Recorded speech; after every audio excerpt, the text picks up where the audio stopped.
वैसे भारत की पारंपरिक जमीन में कई ऐसे राज दफन हैं जो कई सदियों बाद आज भी उसी तरह अनसुलझे हैं, और जहां आज के टाइम के लोग भले ही भूत प्रेत की कहानियों पर यकीन नहीं करते हों, लेकिन आज भी ऐसे कई रहस्य हैं जिसे जितना सुलझाने की कोशिश होती है वो उतना ही उलझ जाती है।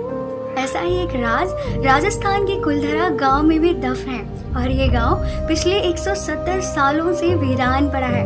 एक ऐसा गांव जो रातों रात वीरान हो गया, और इतने सालों बाद भी लोग आज तक नहीं समझ पाए कि आखिर इस गांव के वीरान होने का राज क्या था।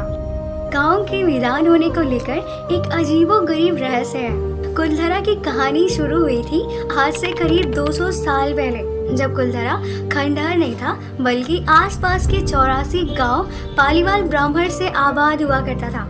लेकिन फिर जैसे कुलधरा को किसी की बुरी नजर लग गई, और वो शख्स था उस रियासत का दीवान सालम से, जिसकी गंदी नजर गांव की खूबसूरत लड़की पर पड़ गई थी। और दीवान उस लड़की के पीछे इस कदर पागल था कि बस किसी तरह से उसे पा लेना चाहता था, और इसके लिए उसने ब्राह्मणों पर दबाव बनाना भी शुरू कर दिया था। और हद तो तब हो गई जब सत्ता के मद में चूर उस दीवान ने लड़की के घर में संदेश भिजवाया कि अगर अगली पूर्णमासी तक उसे वो लड़की नहीं मिली तो वो गांव पर हमला करके उस लड़की को उठा ले जाएगा। वहीं दीवान और गांव वालों की ये लड़ाई अब तक कुंवारी लड़की के सम्मान की थी, और गांव के आत्मसम्मान की भी।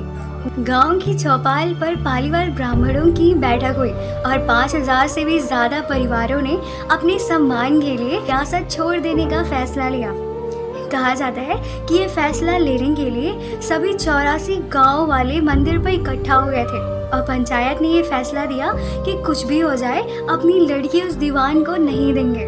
और अगली शाम कुलधरा कुछ यूं वीरान हुआ कि आज परिंदे भी उस गांव की सरहदों में दाखिल नहीं होते। कहते हैं कि गांव छोड़ते समय उन ब्राह्मणों ने इस जगह को श्राप दिया था। और आपको बता दें कि बदलते वक्त के साथ उन 84 गांव में से 82 गांव तो दोबारा बस गए, लेकिन 2 गांव कुलधरा और खाबा गांव तमाम कोशिशों के बाद भी आज तक बसाया नहीं जा सका। और अब ये गांव आर्कियोलॉजिकल डिपार्टमेंट के अंडर में है, जिसे दिन की रोशनी में सैलानियों के लिए रोज खोल लिया जाता है। ऐसा कहा जाता है कि ये गांव रूहानी ताकतों के कब्जे में है। वैसे टूरिस्ट प्लेस में बदल चुके इस गांव में घूमने आने वालों के मुताबिक यहाँ रहने वाले पालीवाल ब्राह्मणों की आहट आज भी सुनाई देती है।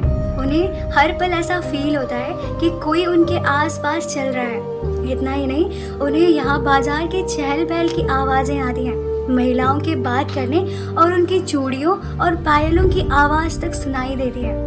वहीं प्रशासन ने इस गांव की सरहद पर एक फाटक बनवा दिया है, जिसके पार दिन में तो सैलानी घूमने आते रहते हैं, लेकिन रात में इस फाटक को पार करने की कोई हिम्मत नहीं करता। वहीं इस कुलधरा गांव में एक मंदिर है जो आज भी श्राप से मुक्त है। एक बावड़ी भी है जो उस दौर में पीने के पानी का एक जरिया भी हुआ करता था।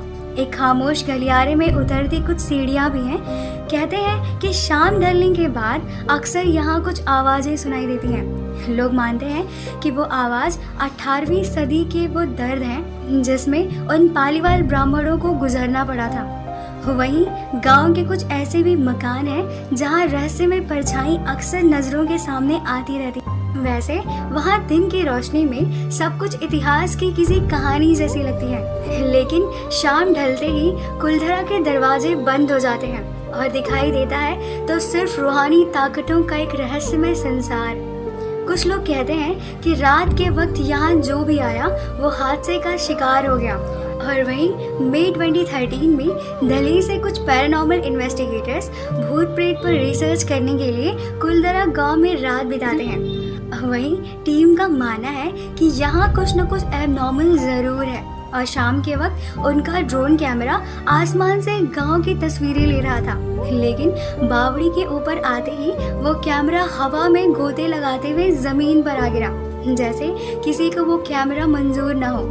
अब सच्चाई जो भी हो, इस गांव की ये भूत प्रेत की कहानियां सच्ची है या फिर एक वहम, ये तो अभी तक पता नहीं चल पाया, लेकिन ये सच है कि कुलधरा से हजारों परिवारों का पलायन हुआ था। और ये भी सच है कि कुलधरा में आज भी राजस्थानी संस्कृति की झलक मिलती है।